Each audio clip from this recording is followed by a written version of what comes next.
السلام عليكم ورحمة الله وبركاته.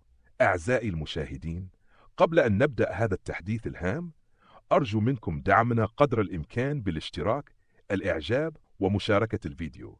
جزاكم الله خيرا وشكرا جزيلا لكم. الآن إلى التفاصيل. ابتداء من يوم غد ومع الأيام القليلة القادمة إن شاء الله تستعد أجواء المملكة المغربية لتحول مفاجئ في الطقس.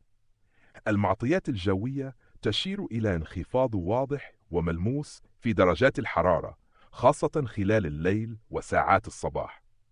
في عدد من المناطق، خصوصا المرتفعات والسهول الداخلية، من المتوقع أن تنخفض الحرارة من مستويات معتدلة كانت قريبة من العشرينات لتصل إلى مستويات تقارب 32 درجة أو أقل حسب الموقع والارتفاع.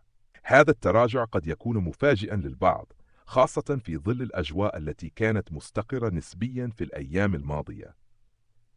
الليل سيكون باردا، وقد يشعر كثيرون بانخفاض الحرارة بشكل مباشر، خاصة في المناطق غير الساحلية.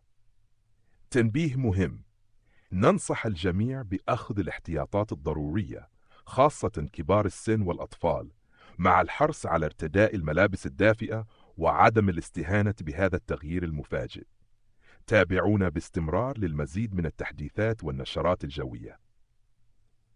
إلى اللقاء ودمتم في رعاية الله.